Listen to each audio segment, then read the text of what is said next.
Alors dans cette vidéo, nous allons parler de la multiplication des matrices. On nous donnait deux matrices, une matrice A et une matrice B, et on nous demandait tout d'abord de donner la dimension de ces deux matrices, puis de calculer, s'ils existent, les produits suivants, AB, BA, A carré et B carré. Alors pour répondre à la première question, la dimension des matrices, ça va être assez rapide, mais on va voir que ça va nous servir par la suite pour savoir si on peut calculer ou non les produits qui sont donnés. Alors, la dimension d'une matrice, on rappelle que c'est le nombre de lignes et le nombre de colonnes. Ici, pour la matrice A, on voit qu'il y a 2 lignes et 3 colonnes. Donc à ce moment-là, ça s'écrit A appartient à M 2, 3, 2R. Alors pourquoi? Puisque il y a 2 lignes et 3 colonnes, et on a dit dans le cours qu'on écrit d'abord le nombre de lignes et ensuite le nombre de colonnes. Et la notation, c'est la suivante, hein, M pour matrice, 2, 3, le nombre de lignes, le nombre de colonnes, et de R, puisque tous les coefficients ici sont réels. Si les coefficients étaient des complexes, ça aurait été M de 3, 2C par exemple. Donc ça c'est pour la matrice A. Pour la matrice B, ça va être la même chose. Hein, c'est B appartient à M, ici on va mettre le nombre de lignes et le nombre de colonnes, et aussi de R, puisque tous les coefficients sont réels. Donc là pour la matrice B, par contre, on voit qu'on a 4 lignes et 2 colonnes, et donc on met tout simplement 4 et 2. Donc ça signifie que B est une matrice où il n'y a que des réels constitués de 4 lignes et de 2 colonnes. Et donc ça, c'est la première question à donner la dimension des matrices. Alors ça va être important pour la suite, parce qu'on nous demande de calculer, s'ils existent, les produits AB. On avait vu dans le cours que pour calculer un produit, il faut que le nombre de colonnes de la matrice de gauche soit égal au nombre de lignes de la colonne de droite, qui correspond en fait, on a vu, à du châle. Alors imaginons que l'on veuille calculer le produit AB. Alors pour savoir déjà s'il existe, eh ben, on dit que A, comme c'est une matrice avec 2 lignes et 3 colonnes, en fait on peut l'écrire un petit peu comme ça. Alors ça c'est vraiment une notation sur le brouillon, hein. C'est pas du tout une notation mathématique, c'est juste pour voir le principe. Donc là, 2 lignes et 3 colonnes. Et là, pour B, la matrice de droite, on a 4 lignes et 2 colonnes. Donc on peut écrire comme ça, à côté, 4, 2. Et là, on voit que c'est pas bon, puisqu'il faut que les deux chiffres du milieu soient égaux. Ici, 3 et 4, qui ne sont pas égaux. Donc le produit AB n'existe pas. Donc en fait, A fois B, si on essaie de le calculer, en fait, ça n'existe pas. Hein. Si on essaie sur la calculatrice, ça va donner erreur. Donc là, on voit bien le principe, hein, ça c'est un petit truc rapide qu'on avait vu dans le cours.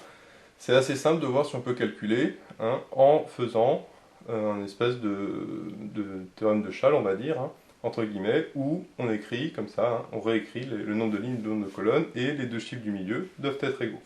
Donc pour le produit AB, ça n'existe pas, donc ça on ne va pas pouvoir le calculer.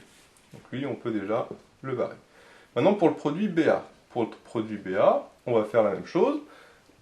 B, on a dit que c'était une matrice 4, 2, donc là on met 4, 2, et A, on a dit que c'était une matrice 2, 3, donc on met 2, 3.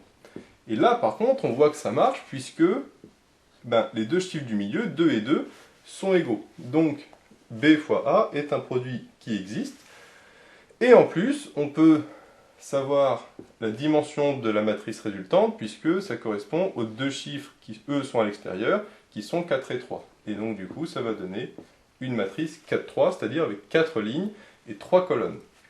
Donc là, on voit bien le théorème de Châle, puisque on a les deux chiffres du milieu qui doivent être égaux, comme pour le théorème de Châle, et le résultat final donne les deux chiffres aux extrémités qui sont 4, 3. Donc bien sûr, c'est pas un vrai théorème de Châle, mais c'est le même principe. C'est pour ça que c'est très simple et que ça, on ne s'écrit vraiment par contre que au brouillon. Donc le produit AB, lui, on va pouvoir le calculer. Alors on le calculera après, on va d'abord terminer avec A carré et B carré, voir si on peut les calculer ou pas. Alors pour A carré et B carré, eh ben on va faire le même principe, c'est-à-dire que A carré, en fait, c'est comme si on avait A fois A. Donc, même principe, A c'est une matrice de 3, et A c'est aussi une matrice de 3, et là on voit que ça ne marche pas, puisque les deux chiffres du milieu, en l'occurrence 3 et 2, ne sont pas égaux. Alors ça, on pouvait le deviner un petit peu, puisqu'on avait vu dans le cours que une matrice au carré ou puissance 3, 4, 5, 6, etc., on peut le calculer que si c'est une matrice carrée. Ce qui ici n'est pas le cas, puisque A est une matrice de 3, hein, il n'y a pas le même nombre de lignes et de colonnes. Donc la matrice A ne peut pas être mise au carré, on aurait pu le deviner, mais là on le montre avec ce qu'on a vu précédemment. De même pour la matrice B, donc pour B carré, si on voulait calculer B carré, on pourrait faire B fois B. La matrice B, c'est une matrice 4,2. La matrice B de droite, c'est aussi une matrice 4,2. Donc là, pareil, les deux chiffres du milieu, 2 et 4, ne sont pas égaux, donc ce produit n'existe pas. Donc B carré n'existe pas non plus, ce qui est logique, puisque B n'est pas non plus une matrice carrée avec le même nombre de lignes et de colonnes. Donc A carré et B carré ne peuvent pas se calculer. Alors, finalement, il n'y a que la matrice BA que l'on peut calculer. Et donc on va voir comment calculer la matrice BA. Donc là, on va pouvoir tout effacer. Et on va utiliser la technique qu'on a vue dans le cours, qui est de mettre, non pas en ligne, mais de mettre la matrice de droite au-dessus. C'est-à-dire que pour calculer BA, en fait, je vais réécrire la matrice B à gauche.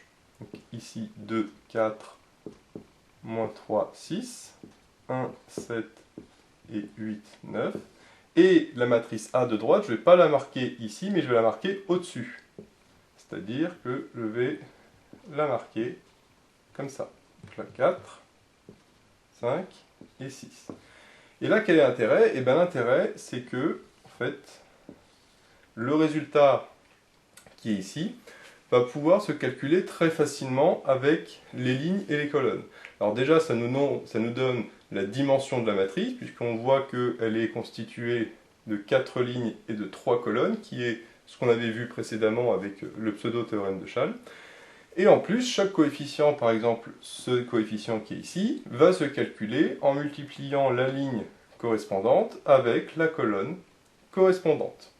C'est-à-dire que, on va le faire dans l'ordre, le terme ici, en haut à gauche, on voit que ça correspond à la première ligne et la première colonne, et en fait, on va multiplier les termes, terme à terme, et les ajouter. C'est-à-dire que là, on a 2 et 4, là, on a 1 et 4. Et on va faire 2 fois 1, donc là, je vais le mettre ici, hein, le calcul. Donc ce calcul qui est ici, c'est 2 fois 1 plus 4 fois 4. D'accord? Puisque la première ligne et la première colonne, bah 2, 4, 1, 4. Donc on multiplie les termes entre eux, et après on les additionne. Donc là, 4 fois 4, ça fait 16. 2 fois 1, ça fait 2. 16 et 2, ça fait 18. Donc le terme ici vaut 18. Maintenant, pour le terme qui est ici, on voit que c'est la première ligne et la deuxième colonne. Ici, qu'est-ce qu'on a comme terme? On a 2 fois 2 plus 4 fois 5. Donc là, c'est 2 fois 2 plus 4 fois 5. 5 fois 4, 20. 2 fois 2, 4. 20 et 4, ça fait 24. Voilà.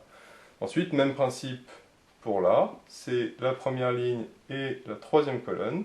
Là, par contre, on a 2 fois 3 plus 4 fois 6, cette fois-ci. Donc là, 6 fois 4, 24, 2 fois 3, 6, 24 et 6, ça fait 30. Donc là, finalement, on a 30, etc., etc. Alors, ce qu'on peut faire éventuellement, si on a du mal, c'est de le faire avec les deux mains.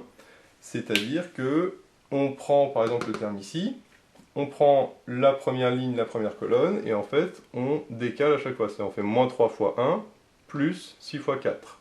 Pour le terme qui est là, on fait moins 3 fois 2, plus 6 fois 5. Pour le terme qui est là, on fait moins 3 fois 3 plus 6 fois 6, etc. etc. Et on voit que on prend le premier terme, le deuxième terme, le deuxième terme, et s'il y avait un troisième terme ici, un troisième terme ici, pareil, on continuerait, etc. etc. Donc là, on va le faire rapidement, puisque maintenant on a vu le principe. Donc là, ce serait moins 3 fois 1, ça veut dire moins 3, et 6 fois 4, 24. Donc 24 moins 3, ça fait 21. Ensuite, pour là, on fait ça fois ça, donc on fait moins 3 fois 2 plus 6 fois 5, alors 6 fois 5 ça fait 30, moins 3 fois 2, 6, donc 30 moins 6 ça fait 24. Ensuite pour le terme ici, on fait moins 3 fois 3 plus 6 fois 6, 6 fois 6, 36, 36 moins 9 ça fait 27. Et on continue, donc là on aura ça et ça, donc c'est-à-dire 8 fois 1 plus 9 fois 4. 4 fois 9, 36, 36 et 8, ça fait 44. Ensuite, pour là, on a 2 fois 8, 16, et 5 fois 9, 45. Donc 5 fois 9, donc on a 45 plus 16, ce qui nous donne 61. Voilà. Ensuite, ici, on a 3 fois 8, 24, plus 6 fois 9, 54, et on voit que ça nous donne 78. Et donc voilà, on a multiplié tout simplement les deux matrices B fois A, et donc B fois A est égal à ça. Et c'est là qu'on voit l'intérêt de mettre sous cette forme-là, c'est-à-dire de mettre la matrice de gauche à gauche, mais la matrice de droite au-dessus, puisque après, quand on multiplie, et ben, chaque terme se calcule avec la ligne de gauche et la colonne au-dessus correspondante. Ce qui est beaucoup plus simple. On peut le faire en écrivant la matrice B ici, la matrice A pardon, ici, mais c'est quand même beaucoup moins pratique, hein, puisqu'on voit qu'il suffit à chaque fois de descendre la colonne et puis la ligne de la décaler à droite. Et donc c'est beaucoup plus simple. Alors là, on a fait les calculs de tête, on les a écrits en dessous. On peut les écrire éventuellement à l'intérieur, on peut les écrire au brouillon. L'intérêt, c'est surtout d'avoir le bon résultat final, hein. Et donc finalement, on a B fois A qui est égal à cette matrice-là. Donc voilà un petit peu comment multiplier des matrices, et puis surtout si on peut les multiplier. C'est pour ça qu'avant on avait vu l'histoire des dimensions avec le produit, est-ce qu'ils sont possibles ou pas. Donc on voit qu'ici que BA est une matrice qui existe, mais par contre A fois B n'est pas une matrice qui existe. Et donc là on a mis en évidence que la multiplication pour les matrices n'est pas commutative, ça on a vu ça dans le cours. C'est-à-dire que AB n'est pas forcément égal à BA. D'ailleurs ici, AB n'existe pas alors que BA existe. Et pour les puissances de matrice, A carré, B carré ou A puissance 3, 4, 5, 6, etc., il faut que la matrice soit une matrice carrée, ce qui ici n'était le cas ni pour A ni pour B. C'est pour ça qu'on n'a pas pu calculer A carré et B carré.